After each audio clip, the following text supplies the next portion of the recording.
მოგესალმებით მეგობრებო, დღეს ჩვენ გვექნება ორი კომიტეტის გაერთიანებული ცდობა ადამიანის უფლებების დაცვისა და იურიდიულ საკითხთა კომიტეტის.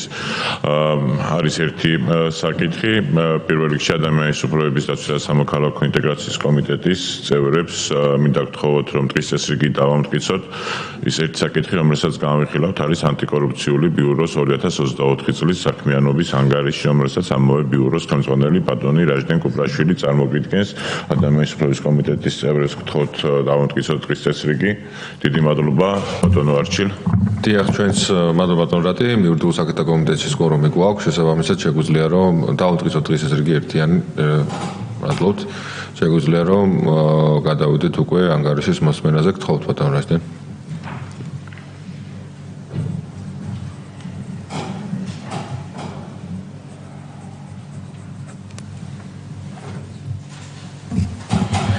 დიდი მადლობა, მოგესალმებით ბატონო თავმჯდომარე, მოგესალმებით პატრიოტულ დეპუტატებო, დამსწრე საზოგადოებას მივესალმები.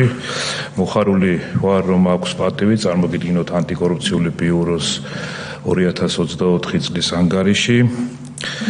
უნდა აღვნიშნოთ, რომ ანტიკორუფციული ბიურო საქმიანობა დაიწყო 2023 წლის 31 მარტიდან 2022 წლის დეკემბრის საკანონმდებლო ცვლილებების შესაბამისად და დღეს ჩვენ არასრული 3 წლის სამუშაო პროცესი გვაქვს და მინდა მოგახსენოთ, რომ გავლილი პერიოდი რა გაკეთდა ანტიკორუფციული ბიუროს სამსახურის შექმნისთვის და რა გვაქვს სამომავლო მიზნები. პირველი უნდა აღინიშნოს, რომ ანტიკორუფციული ბიუროს როცა ფუნქციონირება დაიწყო და მისი ძირითადი ფუნქციები შემოიფარგლებოდა ქონებრივი დეკლარაციებით, პოლიტიკური პარტიების ფინანსური მონიტორინგით, ამავდროულად ჩვენი მანდატი გახსნათ ეროვნული ანტიკორუფციული სტრატეგია, მამხილების დაცვის მექანიზმების შემუშავება და ის საერთაშორისო ვალდებულებებში, სადაც ჩვენი ქვეყანა მონაწილეობს კოორდინაციის, როგორც კოორდინატორი უძღვებით ამ საქმიანობას ამ ორგანიზაციებში წარმომადგენლობის მიზნით. 2023 წლის სექტემბრიდან გადმოვიდა ჩვენთან ეს ძირითადი ფუნქციები, ეს 6 თვე მიძღვნილი იყო იმ საორგანიზაციო საკითხების სამუშაოებს, რასაც სჭირდება ახალ ორგანიზაციას, რომ ჩამოყალიბდეს. შესაბამისად, მანდატი, რომელიც ჩვენ პირველ რიგში გადმოგვეცა, ეს გახლავთ ქონებრივი დეკლარაციების შევსებისა და მისი მონიტორინგი. აქ ჩვენ ძალიან სწრაფად მოვახდინეთ ანალიზის გაკეთება, თუ რა იყო საჭირო იმისთვის, რომ ქონებრივი დეკლარაციების მიმართ კიდევ უფრო მეტად გამხდარიყო პრეზუმპტობით და რა იყო ის მიზეზი, რაც ხშირად ესე ვთქვათ დეკლარაციებში თანამდებობის პირების მხრიდან არ აისახებოდა ის ზუსტი ინფორმაცია, რაც მათი მხრიდან იყო ვალდებულება შეევსოთ სწორად და აღმოჩენილი ესე ვთქვათ სისუსტეები ეს გახდათ, რომ არ არსებობდა არანაირი პრევენციული მექანიზმი იმისთვის, რომ შევსებული დეკლარაციას გაევლო რაიმე სახის მონიტორინგი, აღმოეჩინა შეცდომები და ეს დოკუმენტი პრეზუმპცირებამდე მიგვეყვანა. შესაბამისად, ჩვენ ნოემბრის თვეში საკანონმდებლო პაკეტი მოვამზადეთ საერთაშორისო პრაქტიკის ანალიზის შედეგად და პარლამენტის მიერ მიღებული იქნა ახალი ცვლილებები, სადაც 2024 წლის სექტემბრიდან უკვე ჩვენ გვაქვს პრევენციული მექანიზმი, სადაც ყველა წარმოდგენილი დეკლარაცია გადის მონიტორინგს.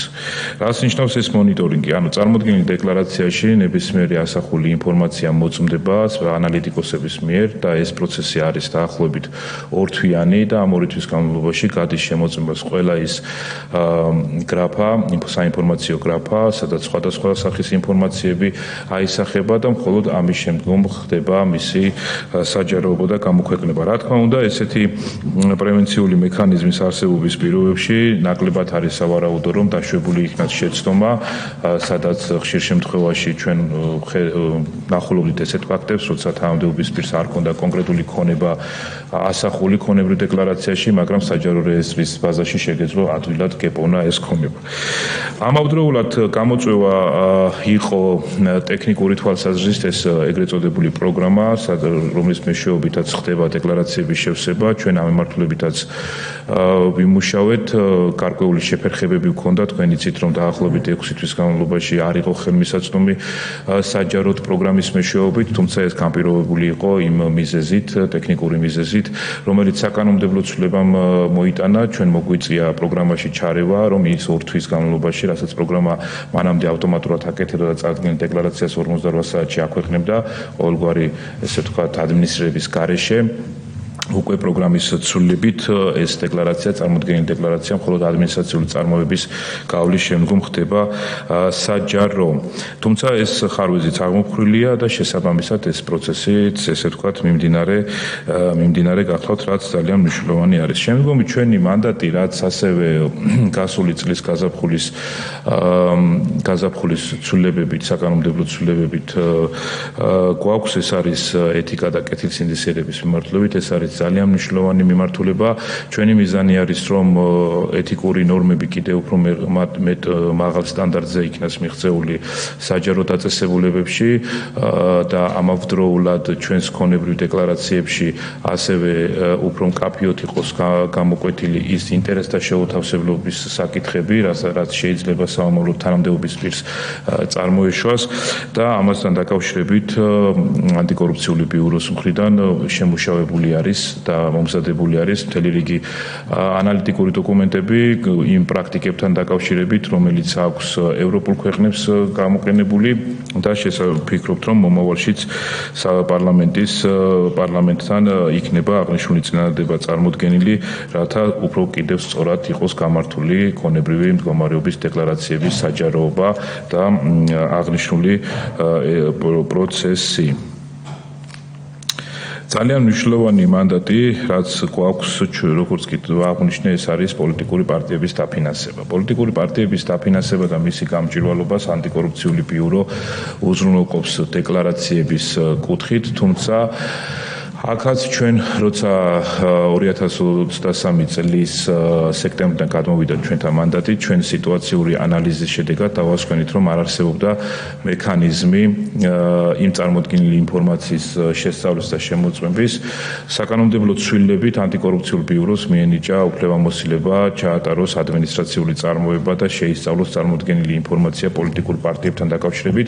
ეს კიდევ უფრო მეტად გამჭვირვალეს ხდის იმ ანგარიშებს და იმ ფინანსურ დოკუმენტაციას კიდევ უფრო მეტად სანდოს ხდის, ვინაიდან ჩვენ გვაქვს უკვე მონიტორინგის ჩატარების საშუალება, რაც მაქსიმალურად უზრუნველყოფს გამომავლინოთ ისეთი ფაქტები, როცა უკავშირდება პოლიტიკური პარტიის დაფინანსებას ან ხარდაჭერას იურიდიული პირისაგან, ან ისეთი ფიზიკური პირისაგან, რომელსაც არ გააჩნია შემოსავალი იმოდენობით, რომელსაც ესე ვთქვათ ახორციელებს კონკრეტული პარტიის სასარგებლოდ შეწირულობის სახით.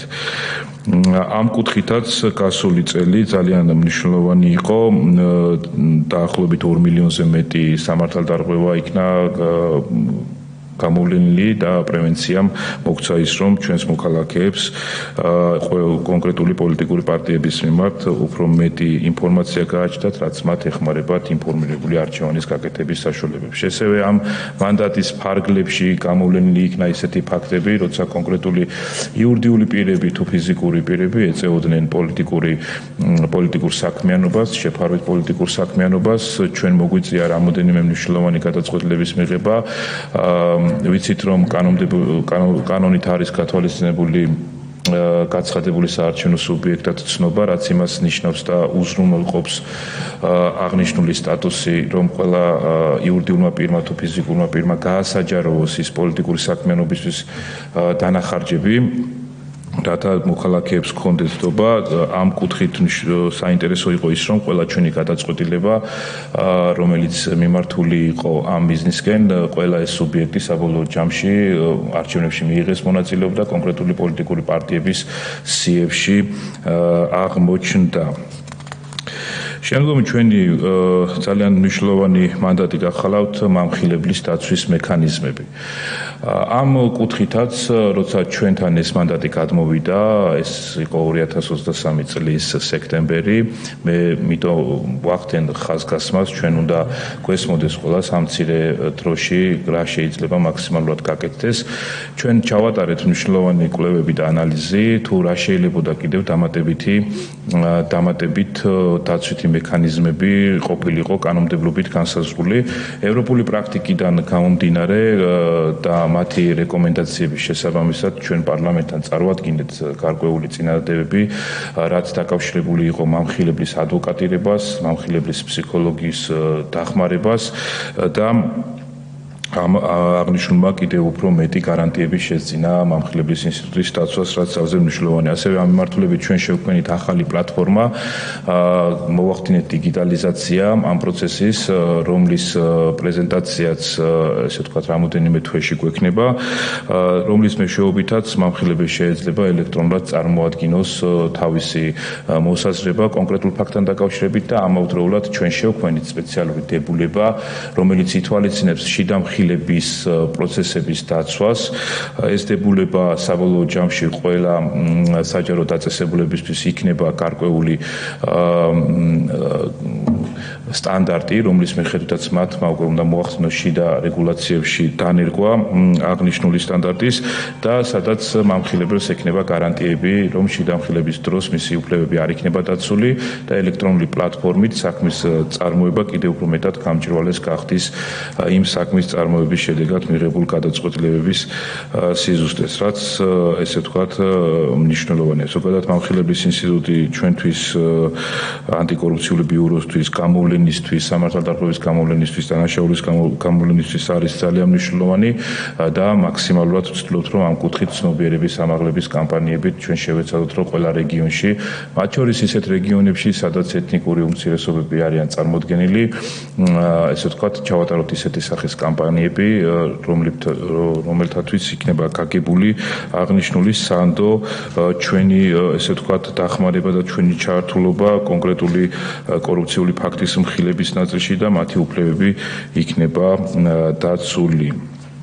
როგორც საუღნიშნე საერთაშორისო მიმართულებით თანამშრომლობა ანტიკორუფციული ბიუროსთვის ერთ-ერთი მნიშვნელოვანი ნაწილია. ჩვენ მოვახდინეთ ძალიან მნიშვნელოვან ანტიკორუფციულ ქსელებში, ავტორიტეტულ ანტიკორუფციულ ქსელებში გაწევრიანება.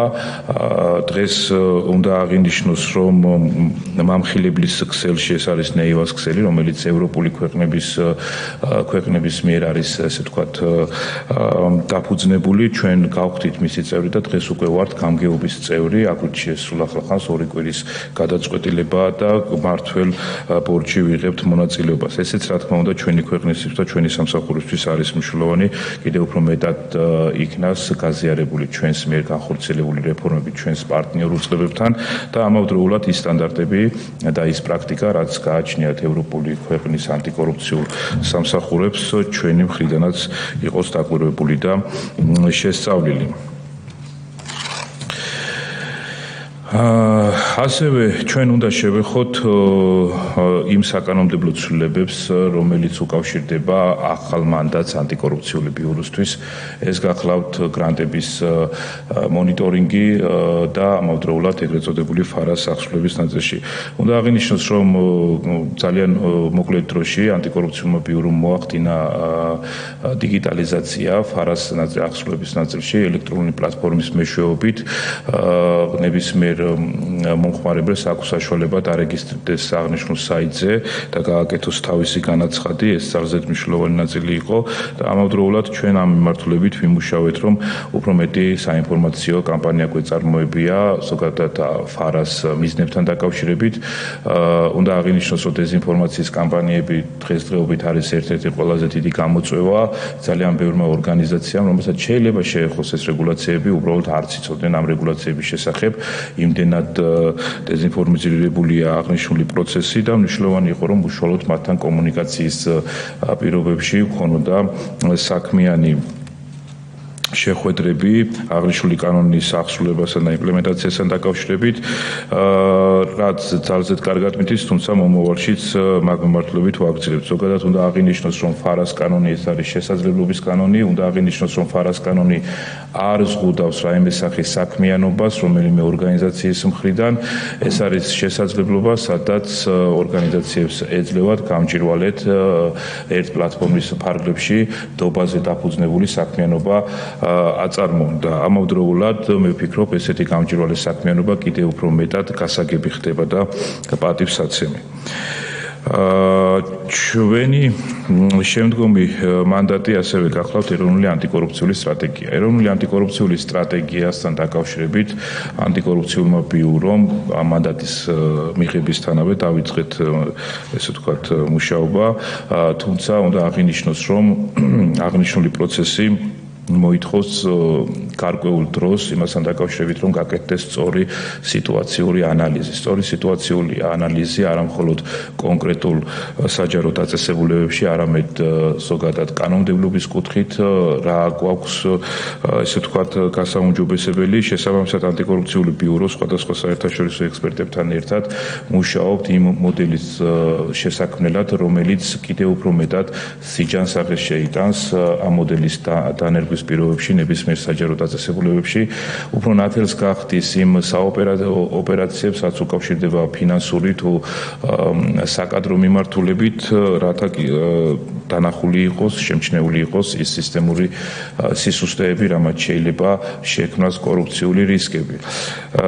ამგვარად პირველი ნაბიჯები რაც არის გადადგმული, სექტემბრიდან უკვე ვიწყებთ ჩვენ კონკრეტული საჯარო დაწესებულებებთან გადამზადების პროექტს, სადაც მათი მხრიდან საომავლოდ ჩართული ამ პროცესში დასაქმებული პირები გაივლიან სპეციალურ გადამზადებას თუ როგორ უნდა შეიქმნას მათ უწყებებში იმ სტანდარტებით, რა სტანდარტებსაც ჩვენ შევქმნით ეროვნულ ანტიკორუფციულ სტრატეგიის მიმართულებით და როგორ უნდა დაინერგოს მათი მხრიდან აღნიშნული რეფორმა კონკრეტულ უწყებებში. ცნობიერების ამაღლების მიმართულებით ესეც ერთ-ერთი მნიშვნელოვანი გამოწვევა. ჩვენ ამ კუთხით გავაკეთეთ ძალიან საინტერესო პროექტი, ეს იყო საზაფხულო სკოლა, სადაც იუსტიციის სასწავლო ცენტრის ინფრასტრუქტურაში ჩვენ უმასპინძლეთ რამოდენიმე თხით ახალგაზრდებს, სტუდენტებს, სადაც ჰქონდა საშუალება ანტიკორუფციული ბიუროს მექანიზმებზე გვესაუბრა. ამავდროულად ჩვენ ჰქონდა რამოდენიმე მნიშვნელოვანი შეხვედრა რეგიონებში, თუმცა უნდა აღინიშნოს, რომ ცნობიერების ამაღლების კამპანიები გასაგრძელებელია და ამის საჭიროება ნამდვილად დგას განსაკუთრებით რეგიონებში, რომ მოქალაქეს კონდეს უფრო მეტი ინფორმაცია მის უფლებებთან დაკავშირებით და იმ საჯარო სტრუქტურებთან დაკავშირებით, რომელიც სრუნავს კონკრეტული მოქალაქის უფლებების დაცვის მიმართულებით. მნიშვნელოვანია, რომ ასევე ეს ცნობიერების კამპანიები წარიმართოს კონკრეტულ პარტნიორ საჯარო დაწესებულებებთან ერთად და რასთანაც დაკავშირებით ჩვენ როგორც პარლამენტთან, ისე სხვა საჯარო დაწესებულებასთან მუშაობთ. მე მინდა შევეხო ანტიკორუფციული ბიუროს დაფინანსების ნაწილს, როგორც მოგახსენეთ, ვინაიდან მიმდინარე წლის პირობებში დაიწყო ანტიკორუფციულმა ბიურომ საქმიანობა 2023 წელს ჩვენ ფინანსდებოდით სარეზერვო ფონდიდან, უზრუნველყოფილი იყო სახელმწიფოს მხრიდან როგორც ოფისი, ისე სახელმწიფო ფონდი. შემდგომში კი ანტიკორუფციულ ბიუროს დაუმტკიცდა ბიუჯეტი 2024 წელს და ვინაიდან აქ ჩვენ გაგვაჩნდა ინფრასტრუქტურული გამოწვევები, შესაბამისად ის ბიუჯეტი, რაც იყო გამოყოფილი, ვერ იქნა ბოლომდე ათვისებული. თუმცა მისი საჭიროება ნათლად არის გამოკვეთილი, თუ რა მიმართულებით გვჭირდება საომავლოდ მხარდაჭერა თუნდაც ბიუჯეტის ნაწილში. მნიშვნელოვანი იყო ჩვენი პოლიტიკა კადრების შერჩევასთან დაკავშირებით. ჩვენ ვინაიდან ანტიკორუფციული ბიუროს გამორჩეული მანდატიდან გამომდინარე დღეს სამწუხაროდ უნივერსიტეტებში არ ისწავლება ესეთი პრევენციული მექანიზმები, რომელიც ჩვენ საქმიანობას სჭირდება, ამიტომ მნიშვნელოვანი არის რომ შერჩეული ყოფილიყო რა თქმა უნდა მაღალკვალიფიციური იურისტები, ეკონომისტები, სხვადასხვა დარგის წარმომადგენლები და ამავდროულად ჩვენ გქონდეს შიდა მექანიზმი იმისთვის რომ გადავამზადოთ ჩვენივე კადრების გადამზადება მოვახდინოთ და უფრო ავამაღლოთ მათი კვალიფიკაცია. საბოლოო ჯამში მინდა აღვნიშნო რომ ანტიკორუფციული ბიუროს შექმნის დღიდან სამწუხაროდ ამ ორგანიზაციის მხრიდან მიმართ არაერთი დეზინფორმაციული კამპანიის პირობებში გვიწევდა მუშაობა და უნდა აღინიშნოს ეს რომ როცა ანტიკორუფციული ბიურო თავის დამკვიდრებას ცდილობდა მათ შორის საერთაშორისო პარტნიორებში ეს იყო ძალიან მნიშვნელოვანი მოგეხსენებათ რომ 12 პუნქტიანი ეგრეთ წოდებული შეთანხმება რაც უკავშირდებოდა კანდიდატის სტატუსთან დაკავშირებით ჩვენ ძალიან სწრაფად მოვახერხეთ ჩვენი საერთაშორისო პარტნიორების დარწმუნება ანტიკორუფციული ბიუროს მნიშვნელოვან მექანიზმებთან დაკავშირებით მაგრამ პარალელურ რეჟიმში ჩვენ ხვდებოდა ეგრეთ წოდებული ჭრილოვანი ანგარიშები ჩვენ ხვდებოდა გარკვეული პოლიტიკოსების განცხადებები რომ თითქოს ანტიკორუფციული ბიურო იყო რაღაცა ზედაპირულად შექმნილი უწყება რომ მოჩვენებითად ესე ვთქვათ ვასრულებდით რაღაცა სახის ვალდებულებას. ნამდვილად არ არის ეს, იმიტომ რომ ჩვენი საქმიანობით ჩვენ ნამდვილად დავამტკიცეთ, რომ ძლიერი პრევენციული მექანიზმი ეს არის უმნიშვნელოვანესი ნაწილი ვებრძოლოთ კორუფციას. ამიტომ ამ ბიუროს აქვს ძალიან განსაკუთრებული მნიშვნელობის მანდატი და სხვათა შორის ჩვენი მანდატი მისი ფართო ესე ვთქვათ სპექტრს შევხედავთ გულისხმობ იმას რომ ჩვენი დეკლარაციები ეხება როგორც საკანონმდებლო ისე აღმასრულებელ შტოს ისე სასამართლო ხელისუფლებას ანუ არ არსებობს საჯარო დაწესებულება რომელსაც არ ეხებოდეს ფინანსური მონიტორინგის საკითხი ამას ვერ წავაწყდებით ჩვენ ძალიან ბევრ ევროპულ ქვეყანაში როცა ესე ფართო მანდატი აქვს თუნდაც მონიტორინგის კუთხით კონკრეტულ უწყებებს ესეც მნიშვნელოვანია ასევე ერთ ხელში არის მოცემული პოლიტიკური კორუფციის სამართალდარღვევის აღმოჩენის ფაქტები და მონიტორინგი და აღნიშნული მანდატიც ძალზედ მნიშვნელოვანია და ყველაზე მნიშვნელოვანი არის ეროვნული ანტიკორუფციული სტრატეგია სადაც ჩვენი სტრატეგიის დანერგვა შეგვიძლია ნებისმიერ საჯარო დაწესებულებაში ესეც არ არის ძალიან ბევრ ჩვენს ევროპელ ქვეყანაში და დღეს ზუსტად ამაზე არის საუბარი რომ ეროვნული ანტიკორუფციული სტრატეგიის შექმნის შესაძლებლობა უნდა იყოს ყველა უწყებაში განურჩევლად სახელმწიფო შტოების განშტოებისა და ჩვენი პარტნიორები ძალიან ყურადღებით გვაკვირდებიან ამ პროცესში და აკვირდებიან იმ რეფორმებს რომელსაც ჩვენ გეგმავთ და მის ეფექტურობას ეს იყო ძალიან მოკლე შეჯამება ჩვენი ამ ესე ვთქვათ არასრული 3 წლის მუშაობის სამუშაოების შესახებ მე მზად ვარ ინტერესის შესაბამისად გავცენების მე კითხვას პასუხი და კიდევ ერთხელ უნდა აღინიშნოს რომ პარლამენტის მხარდაჭერა ანტიკორუფციული ბიუროს საქმიანობის გაძლიერებაში მათ შორის იმ მექანიზმების ჩამოყალიბებაში რაც ესე ვთქვათ პერიოდულობით ანტიკორუფციული ბიურო იძენს ეს ძალზედ მნიშვნელოვანია და მომავალშიც აუცილებლად უნდა გაგრძელდეს ამ ჭრილში ჩვენი პარტნიორული თანამშრომლობა. დიდი მადლობა ბატონო არჩილ და დიდი სეონებით კი პასუხობთ კითხვებს ბატონო რატი. მადლობა. მადლობა ბატონო რაჟდენ, კოლეგებო, შეკითხვები ხომ არ არის მოხსენებელთან? დიახ, ბატონო. პირველ რიგში მინდა მადლობა გითხრათ ბატონო რაჟდენ, ფიქრობ საკმაოდ ინფორმაციული და საინტერესო ანგარიშია წარმოდგენილი და ჩვენ საზოგადოებას ვინც თვალს ადევნებდა გაერთიანებული კომიტეტების ხდომას დარწმუნებული ვარ რომ ამაში დაგვეთანხმება ისიც აღსანიშნავი არის რომ ფაქტობრივად არასრული 2 წელი არის რაც თქვენი სამსახური შეიქმნა და ამ მცირე ხანში ფიქრობ საკმაოდ მნიშვნელოვანი საქმიანობა არის გაწეული მათ შორის საქმიანობის ორგანიზებასთან დაკავშირებით ინსტიტუციურ გაძლიერებასთან დაკავშირებით ასევე ანგარიშის მიხედვით მინდა გამოვხო ის საერთაშორისო ქსელებთან თანამშრომლობა რაც თქვენ სამსახურმა ამ არასრულ 2 წელიწადში დაამყარა იგივე ანტიკორუფციული თქვა და მიმართულებით და ფიქრობ რომ ეს ნამდვილად დასაფასებაა დასაფასებელია, ამიტომ პირველ რიგში მადლობით დავიწყებ როგორც თქვენი, ასევე თქვენი ბიუროს თანამშრომლების მიმართ, ვინაიდან ის პასუხისმგებლობა და მანდატი მართლაც სახელმწიფოებრივად ძალიან მნიშვნელოვანია, რასაც თქვენი სამსახური ახორციელებს. რაც შეეხება ჩემ კითხვებს, მე ორი კითხვა მექნება თქვენთან თქვენის ნებართვით. ერთი კითხვა ეხება მას შემდეგ საკითხს, რომ მოგხსენებათ არიან ცალკეული NGO-ები, რომლებიც ცდილობენ, რომ რეპუტაციული ზიანი მიაყენონ ქვეყანაში მიმდინარე პროცესებს, მე ვიტყოდი სახელმწიფოსთვის მნიშვნელოვან პროცესებს ზოგადად და ქმნიან ისეთ შთაბეჭდილებას, თითქოს საზოგადოებრივი ორგანიზაციები ბიუროსთან არ თანამშრომლობენ. სინამდვილეში ჩვენ ვიცით, რომ მხოლოდ ის ნაწილი არ თანამშრომლობს, რომელიც სინამდვილეში დაკავებული არიან არ ადამიანის უფლებების ადვოკატირებით, არამედ კონკრეტული რადიკალური პოლიტიკური დღის წესრიგის განხორციელებით და შენ შემთხვევაში პოლიტიკურ პარტიებზე უფრო მეტ პოლიტიკურ პარტიებად გვევლინებიან ხოლმე ჩვენ ესეთი ორგანიზაციები და რეალურად ის საზოგადო და ის ორგანიზაციები, ვისაც ეშინიათ როგორც წესი გამჭვირვალობის.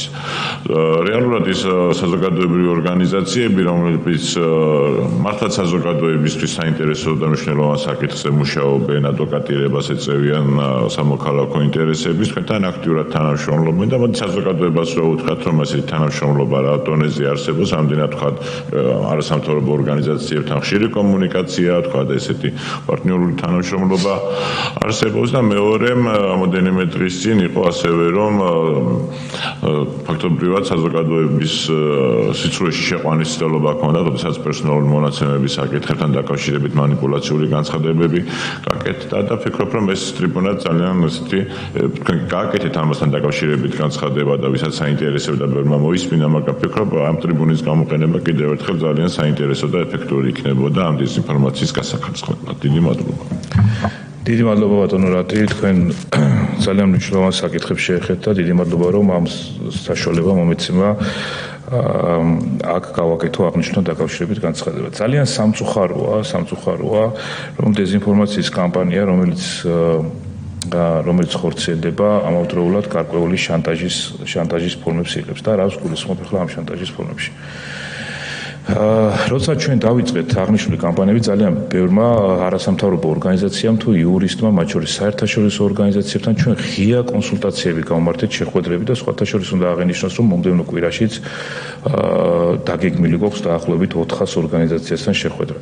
ზუსტად თქვენ სწორად შენიშნეთ ეს ფაქტი, რომ დღეს ამ კანონს არ აყავს ყველა მოწინააღმდეგე. უბრალოდ იყო გაურკვევლობა კანონთან დაკავშირებით და როცა ჩვენ ფორმატებს ვირჩევთ უშუალო დიალოგის ფორმატებს, ძალიან კარგად ვახდენთ გამორკვევას და არავის არ აქვს გამჭვირვალობასთან დაკავშირებით პრობლემები. სამწუხაროდ ჩვენს ქვეყანაში გვაქვს დაგვიდგა ესეთი ფაქტი. ამ ქვეყანაში ძალიან ბევრი კარგი საქმე გაუკეთებია არასამთავრობო ორგანიზაციას, დონორ ორგანიზაციებს, მაგრამ ზუსტად ამ კარგ საქმეებს ამოეფარა დღეს შეფარული საქმიანობა, რასაც ქვია პოლიტიკური პარტიების დაფინანსება თუ კონკრეტული პოლიტიკური პარტიების სასარგებლოდ, ესე ვთქვათ, გარკვეული მოქმედებების განხორციელება. აი ზუსტად ამ კანონმა, მათ შორის გრანტების შესახებ კანონმა და მათ შორის ფარას კანონმა უზრუნველყო, რომ ეს საქმიანობა, ფარული საქმიანობა გამოყოს იმ საქმიანობიდან, რასაც ზოგადად უკავშირდება არასამთავრობო ორგანიზაციების საქმიანობას. ამიტომ იმ კეთილსინდისერო ორგანიზაციებს პირიქით გაცილებით მეტი ინტერესი აქვთ, რომ გამჭვირვალე კიდევ უფრო მეტად იყოს გამჭვირვალე და მოქალაქეებს ჰქონდეთ ცოდნა მათ საქმიანობასთან დაკავშირებით. ამავდროულად ამ გამჭვირვალობის პრინციპების დაცვით უფრო მეტად გაგებული იქნება და პატივსაცემი იქნება მათი კარგი საქმეები. და არავითარ შემთხვევაში ჩვენ ადგილი არ გვექნება რაიმე სახის საქმიანობის სტიგმატიზაციასთან. ეს ძალიან კარგად არის გაგებული ძალიან ბევრი ორგანიზაციის მხრიდან, მაგრამ არ უნდათ გაიგოს იმ ორგანიზაციებს, ვისი საქმიანობაც ჩვენ ძალიან კარგად გვესმის და დღეს მოქალაქეებმაც იციან, რომ არის პოლიტიკურ ჭრილში განხილული. რა თქმა უნდა, ყველა ის დაფინანსება, რაც ამ პოლიტიკურ საქმიანობას ახმარს კონკრეტული არასამთავრობო ორგანიზაცია თუ ფიზიკური პირი, ეს უნდა იყოს გამჭვირვალე და ფარას კანონის მეშვეობით უნდა იყოს, ესე ვთქვათ, ინფორმირებული ამ მექანიზმით ჩვენი ქვეყნის მოქალაქეები. ეს არის უმნიშვნელოვანესი. თუ ვინმე შეეწინააღმდეგება იმას, რომ ასეთი სახის ინფორმაცია არ უნდა კონდეს ჩვენს მოქალაქეებს, ეს არის სხვა საქმე და მაშინ აქ რა თქმა უნდა კანონს აქვს თავისი რეგულაციები და ჩვენ მაქსიმალურად შევეცდებით ღია პროცესით, გამჭვირვალე პროცესით, ესე ვთქვათ, მოვახდინოთ ყველა ესეთი ფაქტის გამოვლენა. ეხლა მე ვიხმარე სიტყვა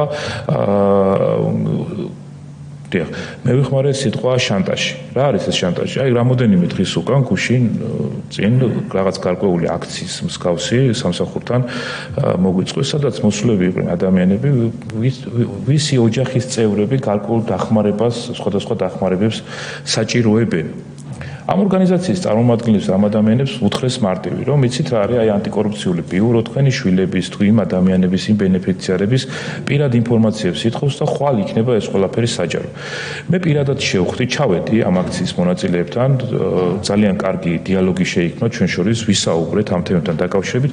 მათი მხრიდან გაგებული იყო ეს ყველაფერი და შემდგომ რომელიღაც მე მგონი ფორმულას ეთერშიდაც იყვნენ ისინი საღამოს მიწვეული და იქაც აღნიშნეს ამ კომუნიკაციის შესახებ. მეც აქვე მინდა განვაცხადო, რომ მეც დავპირდი მათ, რომ საჯარო Facebook-ის მეშვეობით გავაკეთებდი განაცხადს, რომ ის რაც ჩვენ ერთმანეთთან საუბრის და კომუნიკაციის ფარგლებში დავუდასტურეთ, რომ არანაირი პირადი ამსახველი ინფორმაციას ჩვენ არ ვეხებით, ამასთან დაკავშირებით აუცილებლად გაკეთდება ჩვენი მხრიდან განცხადება და მაგრამ საბოლოო ჯამში იქ აღჟღერდა ასევე გულწრფელად უნდა ვთქვათ, რომ იმ ორგანიზაციებმა, ვინც კი დაუძახა და უთხრა, რომ ესე ხდება, ხო, მათზე არიან დამოკიდებული გარკვეული ფინანსურათაც. და მე იქ ძალიან შესამჩნევი იყო ის, რომ ის ორგანიზაციები, ის წარმომადგენლები ფიქრობენ, რომ ხვალ, ესე ვთქვათ, მათმა რომ რაღაც მათი ესე ვთქვათ ნაკარნახებით არ განახორციელონ, თუნდაც ის პროტესტი, თუნდაც ის განცხადებები შესაძლებელია არ დაფინანსდეს ესეთი ორგანიზაციები. აი, ესეთი ზედაპირული დაკვირვების შედეგად შეიძლება რაღაც დასკვნამდეც მივიდეთ, რაც ძალზედ სამწუხაროა. ჩვენ უნდა ვიმუშაოთ მაქსიმალურად და მე როგორც ანტიკორუფციული ბიუროს წარმომადგენელი, როგორც დიპლომატებთან, საერთაშორისო ორგანიზაციის წარმომადგენლებთან, დონორ ორგანიზაციებთან, ფიქრობ, რომ მაქსიმუმს ვაკეთებთ, რომ სწორი კომუნიკაცია გქონდეს. ჩვენ რამოდენიმე ელჩად შევხვდით, მათ შორის ბრიტანეთის ელჩს, სანამ ის განცხადება გაკეთდებოდა გრანტთან დაკავშირებით, რაც მათი მხრიდან გაკეთდა, ჩვენ გქონდა კომუნიკაცია იმ გრანტთან დაკავშირებით, რის დახარჯვასაც ის აპირებდა, პროცედურებიც ახსნილი იყო, თუმცა საბოლოოდ ნახეთ სულ სხვა შედეგი. თითქოს ეს ყველაფერი არ იყო შესმენილი და მოსმენილი. ასევე გერმანიის ელჩთან გქონდა ჩვენ საუბარი. გერმანიის საელჩოს წარმომადგენლები, როცა ყავდა შეხვედრაზე, ჩვენ ვისაუბრეთ, რომ ფარას კანონი არ ეხება დიპლომატებს, ფარას კანონი არ ეხება საერთაშორისო ორგანიზაციის წარმომადგენლებს, ვინც ეწევა ეკონომიკურ საქმიანობას, ჰუმანიტარულ საქმიანობას, განათლების მიმართულებით. ყველა ინფორმირებული იყო, რომ თითქოს ყველას ეხებოდა აღნიშნული კანონი და აქ ჩვენ საგარეო საქმეთა სამინისტროსთან ერთად მოახდინეთ, რომ ნოტით გვეცნობებია, ესე ვთქვათ, ამ დიპლომატებისთვის ის პოზიციები და ის სამართლებრივი მდგომარეობა, რაც მომავალში იყო და ესეც ესე ვთქვათ მოწესრიგდა. თუმცა სანამ მოწესრიგდებოდა, საზოგადოება ხედავდა იმ განცხადებებს, რომ თითქოს და ჩვენ ვიღაცას ესე ვთქვათ დევნიდით რაღაცას რეპრესირებული მეთოდებით და რაც ეს სიმართლეს არ შეესაბამებოდა. სამომავლოდ ძალიან მნიშვნელოვანია, რომ გრანტების მიღების დროს მონიტორინგის პროცესი განხორციელდეს ისე, რომ ორგანიზაციის საქმიანობას, კეთილსინდისიერი ორგანიზაციების საქმიანობას არ შეექმნას რაიმე დამატებითი, ესე ვთქვათ, დისკომფორტი მათი საქმიანობას. ჩვენ ამისთვის ძალიან საინტერესო წინადადება გვაქვს, რაც მომდევნო კვირაში იქნება მიწოდებული არასამთავრობო ორგანიზაციებისთვის. ჩვენ გვქმნით სპეციალურ პლატფორმას, სადაც თითოეულ ორგანიზაციას ექნება საშუალება გააციფრულოს თავისი გრანტის შესახებ ინფორმაცია, ისე რომ ყველანაირი პერსონალური ინფორმაცია იქნება დაცული და ამ შემთხვევაში ანტიკორუფციული ბიურო ესეთი კეთილსინდისიერი ორგანიზაციის მონაცემებთან მიმართებით ვიხელმძღვანელებთ იმ დიგიტალიზირებულ ინფორმაციაზე, რასაც ისინი მოგვაწვდიან. რა თქმა უნდა, ეს არ ეხება იმ ფაქტებს, როცა შეფარვით დაიწყებს სხვა რაღაცა საქმიანობას. ამით ჩვენ ვფიქრობთ, რომ კიდევ უფრო მეტი ნდობა გვექნება ამ ორგანიზაციებთან დაკავშირებით. ასევე უნდა აღინიშნოს, რომ ძალიან ხანმოკლევადაში დაახლოებით პირველ დღეს 50,000-მდე ვიზიტორი ყავდა ფარას საიტს. დამთვალიერებელი. ამის შემდეგ ძალიან ბევრმა ორგანიზაციამ მოხმართა კვალიფიციური კონსულტაციისთვის. და ჩვენ გავეცით კონსულტაციები, რომ თითქმის მომართულიდან 99% არ ეკუთვნოდა ფარაში დარეგისტრება, იმიტომ რომ ფარას მიზანი არის პოლიტიკური საქმიანობა და ეს ამან კიდევ ერთხელ დაგვანახა, რომ ჩვენ კიდევ უფრო მეტად გვინდა ახლო კომუნიკაცია ამ ორგანიზაციებთან დაკავშირებით. შემოდის ზარები, რომ საქმიანობას წყვეტენ. ეს როცა ჩვენ ვსაუბრობთ, მოდით ვისაუბროთ, რა გვაძლევს იმის საფუძველს, რომ თქვენ საქმიანობა შეაჩეროთ, ამის არგუმენტი არ არსებობს. ბუნებაში არ არსებობს, იმიტომ რომ არც ერთი კანონი არ ზღუდავს საქმიანობას. კანონი აწესებს მხოლოდ გამჭირვალობას და ამ გამჭირვალე პროცესით, როგორც ჩვენ აღვნიშნეთ და რაც ძალზედ მნიშვნელოვანია, ჩვენი მოქალაქეებს გქონდეთ და უნდა გქონდეთ ცოდნა ყველა იმ პროექტთან დაკავშირებით, რაც კონკრეტული ორგანიზაციების მხრიდან ხორციელდება. ამიტომ ამ კუთხით ჩვენ კიდე გავაგრძელებთ მომავალში კომუნიკაციას, მაგრამ გვაქვს ეს მოცემულობა გვაქვს, რომ მოახდინონ ამ პროცესის დისკრედიტაცია, სხვადასხვა ფეიკის საშუალებები დღეს ხელოვნური ინტელექტი იძლევა საშუალებას, რომ ნებისმიერ პიროვნებასთან დაკავშირებით, მეც კი ამ ალაპარაკის რაღაცა ფაქტებთან დაკავშირებით, ჩვენ ნახეთ ყველა ესე თქვა ვიდეორგოლი, მათ შორის სხვადასხვა დაახლოებით 10 აკაუნტი შეიქმნა ჩემი Facebook-ის გვერდით, დაიდებოდა სხვადასხვა პოსტები და გაზიარებები. გვესმის ეს ყველაფერი, მაგრამ ჩვენ ვფიქრობთ, რომ არა ემოციურად, არამედ სწორად გავყვეთ ამ პროცესებს და სწორი კომუნიკაციით მივიდეთ იმ შედეგებზე. რაც შეეხება იმ განცხადებებს, რაც ორგანიზაციებმა განაცხადეს, რომ თითქოს გაანადგურეს მტკიცებულებები და აღარ არის. არანაირი მტკიცებულების განადგურების აუცილებლობა და საჭიროება არ არსებობდა. ეს საერთოდ იმ ინფორმაციას ჩვენ არც კი ვითხოვდით, რაზედაც ისინი მიუთითებენ, რომ ანადგურებენ. ძალიან მარტივად დგას საკითხი. ჩვენ მოვახდენთ ყველა იმ ფაქტის გამოვლენას, რაც უკავშირდება პოლიტიკურ საქმიანობასთან დაკავშირებით. ძალიან კარგია, რომ კანონი ითვალისწინებს ყოველ 6 თვეში პარლამენტში ანგარიშის წარმოდგენას და ჩვენ აუცილებლად გამოვიყენებთ ამ მექანიზმს, იმის და ასევე სხვა მექანიზმებს, რომ მოქალაქეებს გქონდეთ სიმართლე ყველა ამ პროცესთან დაკავშირებით. ეს არის ძალიან მნიშვნელოვანი. მადლობა ბატონო რატი.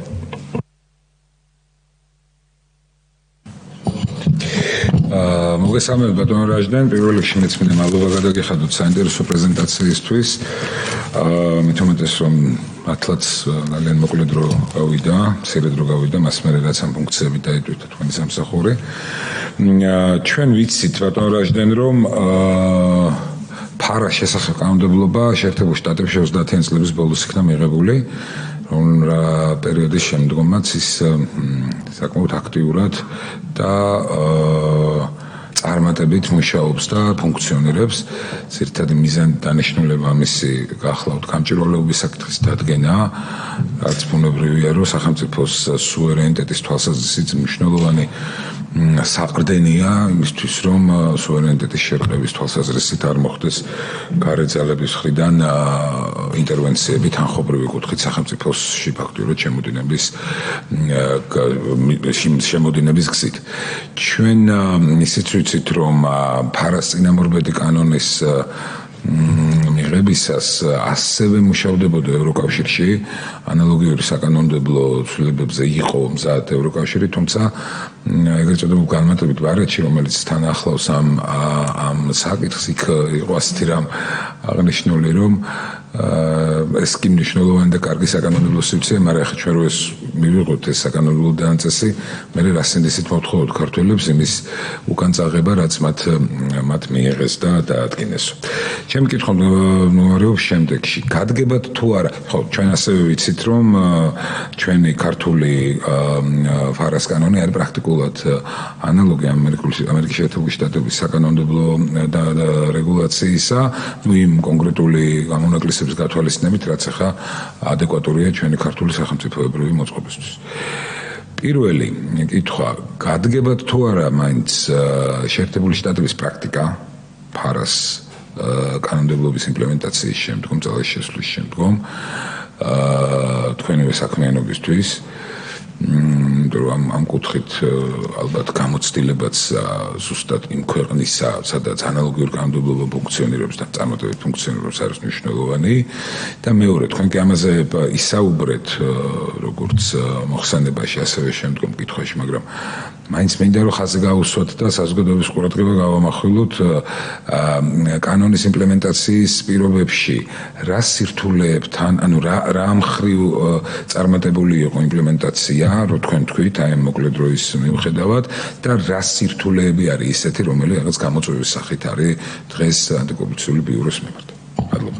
დიდი მადლობა, ძალიან საინტერესო და მნიშვნელოვანი შეკითხვაა. მოდი დავიწყოთ იქედან, რომ ამერიკას დაახლოებით 80 წელი მალე შეუსრულდება, რაც ეს კანონი აქვს. თუმცა ჩვენ არ ვიცით 80 წლის უკან რა გამოწვევები ჰქონდა ამერიკას, მაგრამ დღეს ვიცით რა აქვს პრაქტიკაში. დღეს, როცა ჩვენი კოლეგები, მათ შორის შეერთებული შტატებიდან საერთაშორისო წარმომადგენლებს, როცა ჩვენ ხვდებით, როცა ჩვენ ვსაუბრობთ ამ კანონის მიზნებთან დაკავშირებით, ვერც ისინი ვერ მეუბნებიან რა იყო 80 წლის უკან, თუმცა დღეს რა შეადგება ამერიკას.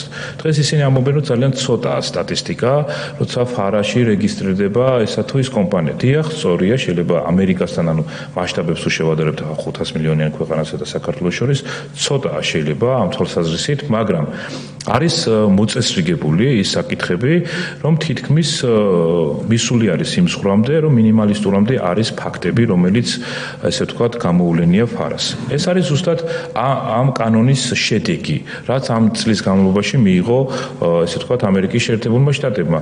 ჩვენ ვამბობთ, რომ ჩვენ ნახავთ 80 წლის მერე რა შედეგი გვექნება ამ კანონის თვალსაზრისით და ჩვენი მიზანიც არის, რომ ხვალინდელი დღე აღარ იყოს ესეთი გამოწვევებით, სადაც პოლიტიკური დაფინანსებას ახდენდეს უცხო ქვეყნიდან დაფინანსებული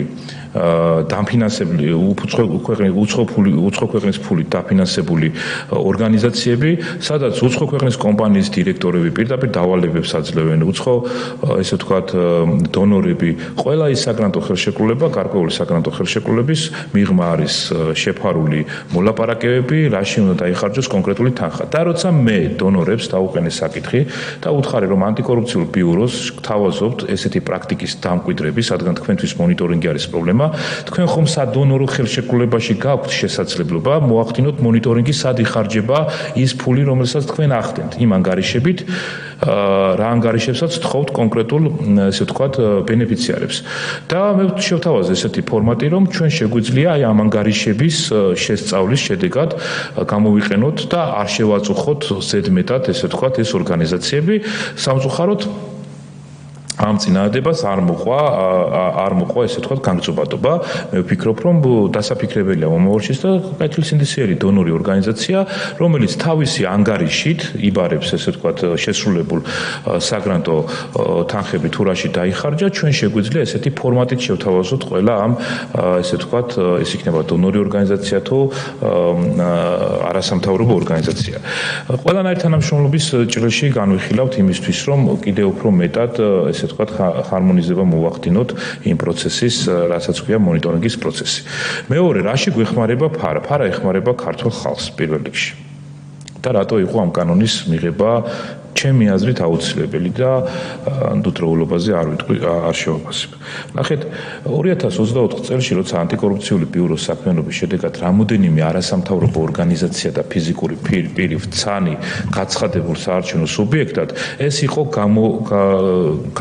ესე ვთქვათ, ამის საჭიროება დადგა, იმიტომ რომ ეს ორგანიზაციები ეწეოდნენ შეფარულ პოლიტიკურ საქმიანობას და როცა ეს სტატუსი ჩვენ მათ გადაწყვეტილებებით მივეცით, იმ დღესვე ყველა ამ ორგანიზაციაში დასაქმებული პირი გადავიდა კონკრეტულ პოლიტიკურ პარტიების სიებში. ეს არის ფაქტი. თუმცა პარალელურ რეჟიმში ჩვენ გვესმოდა განცხადებები, რომ თითქოს არასამთავრობო ორგანიზაციებს არ უნდა შევხებოდით და ძალიან კარგად გვახსოვს შარშანდელი, ესე ვთქვათ, გამოხმაურებები ამ გადაწყვეტილებების მიმართ. მეორე, ეს მექანიზმი გვაძლევს იმის საშუალებას, რომ მოქალაქეს ჰქონდეს ინფორმირებული არჩევანის გაკეთების საშუალება. მოქალაქემ უნდა იცოდეს კონკრეტული სუბიექტი, როცა რაიმე სახის რეფორმასთან დაკავშირებით, როცა რაიმე სახის პრობლემასთან დაკავშირებით, როცა რაიმე საკითხის ადვოკატირებასთან დაკავშირებით მიმდინარეობს. ეს აქ არ გულისხმობ საადვოკატო საქმიანობას. ადვოკატირებასთან დაკავშირებით საუბრობთ, ჩვენ უნდა ვიცოდეთ, ვინ აფინანსებს ყველა ამ პროექტს. მოქალაქემ უნდა იცოდეს ესე ვთქვათ, ეს არის დემოკრატიული საზოგადოების ერთ-ერთი მნიშვნელოვანი ნაწილი, რომ მოქალაქეს ჰქონდეს ცოდნა და რა თქმა უნდა ეს კანონიც აღნიშნულს უზრუნველყოფს. კიდევ ერთხელ ხაზგასმით უნდა აღვნიშნოთ, რომ კანონი არ ზღუდავს არც ერთი ორგანიზაციის, თუნდაც ესეთი საქმიანობას ეწეოდეს, პოლიტიკურ საქმიანობას ეწეოდეს, ის არ უკრძალავს ამ საქმიანობას. ნუ რა თქმა უნდა, თუ კანონს არ აღასრულებს, შესაძლებელია მისი პოლიტიკური საქმიანობის აკრძალვა დადგეს დღის წესრიგში, ესეც კანონში არის აღნიშნული. რა თქმა უნდა, გამჭვირვალობა და ანგარიშვალდებულება ეს არის მთავარი პრინციპი კორუფციული ესე ვთქვათ ფაქტების გამოვლენის მიმართულებით. დღესდღეობით ესე ჩანს ყოველ შემთხვევაში, რომ ანტიკორუფციული ბიურო თითქოს არ იყოს სხვა საქმიანობით და სხვა მანდატით დაკავებული, თუმცა სამსახური ძალიან მნიშვნელოვან ფაქტებზე მუშაობს და ეს გახლავთ თანამდებობის პირების დაფინანსებებთან დაკავშირებით, იმ ქონებრივ მდგომარეობასთან დაკავშირებით, ქონების წარმომავლობებთან დაკავშირებით, რასაც ჩვენ მიღწევებს და ესე ვთქვათ შედეგებს უზიარებთ სხვადასხვა საგამოძიებო უწყებებს და ესე ვთქვათ თავიანთ მანდატში ისინი აგრძელებენ შემდგომ ამ ფაქტების შესწავლას და შემაჯამებელი გადაწყვეტილებების მიღებას. ასე რომ ფარას კანონი კიდევ უფრო გააუმჯობესებს, მე ვფიქრობ, და გრანტების შესახებ კანონი ამ ესე ვთქვათ ბურუსით კი შეიძლება ესეთი შეფასება მივცეთ, იმიტომ რომ ძალიან ბევრი ორგანიზაციის შესახებ ჩვენ არ გვქონდა ინფორმაცია კონკრეტულად რა ფულით ფინანსდებოდა კონკრეტული აქტივობები, რასაც ჩვენ ხედავდით, რომ ეს იყო პოლიტიკური ხასიათის. მადლობა, სხვა კითხვები შენიშნები ხომ არ არის. ასეთი არ არის, ბატონ რაზდენ. პირველ რიგში მადლობას გეტყვით წარმოდგენილი ანგარიშისთვის და ჩვენ გვაქვს რა თქმა უნდა კარგი თანამშრომლობის მაგალითები და თქვენს სამსახურს ძალიან მნიშვნელოვანი ახალი მანდატი აქვს. მანდატები შეგვიძლია ვთქვათ, რომელზეც დაკავშირებით თქვენ უკვე ისაუბრეთ, ეს ეხება გრანტების შესახებ კანონში შეტანილ ცვლილებებს, რომელიც ჩვენი ინიციირებით და საქართველოს პარლამენტის მიერ მიღებული იქნა ამავდროულად უცხოეთის აგენტების რეგისტრაციის აქტთან დაკავშირებით და ჩვენ რა თქმა უნდა მოხარულები ვიქნებით, რომ 6 თვის შემდეგ, როდესაც ანგარიშს მოვისმენთ, თქვენ წარდგებით, სამშვენი სამსახური წარდგება საქართველოს პარლამენტის წინაშე და გატარებული ღონისძიებების შესახებ და შედეგების შესახებ ანგარიშს წარმოადგენთ. მადლობა გაწეული საქმიანობისთვის. კოლეგებო, თუ არ არის შენიშვნები, მოსაზრებები არ არის ასეთი, მაგრამ რა გითხოთ, თუ დასკვნითი სიტყვა არ გსურთ, ბოლოს დასკვნითი სიტყვით მინდა მადლობა გადაუხადო ანტიკორუფციული ბიუროს ყველა თანამშრომელს, იმ ახალგაზრდებს, ვინც დასაქმებული არის ჩვენს ბიუროში, მათი კეთილსინდისიერებით, ძალიან დიდი მონდომებით, ძალიან დიდი შრომის ფასად კეთდება ის საქმე, რასაც ანტიკორუფციული ბიურო თავის ანგარიშებში წარმოადგენს და უსურვებ სამსახურს და თანამშრომლებს წარმატებას მათ საქმიანობაში. დიდი მადლობა თქვენ დღევანდელი ანგარიშის მოსმენისთვის. გმადლობთ. მადლობა. ჩვენ გამიხილეთ საკითხი კიდევ ერთხელ მინდა მადლობა უთხრა ბატონ რაჟდენს და ასევე ანტიკორუფციული ბიუროს თითოეულ თანამშრომელს გაწეული საქმიანობისათვის.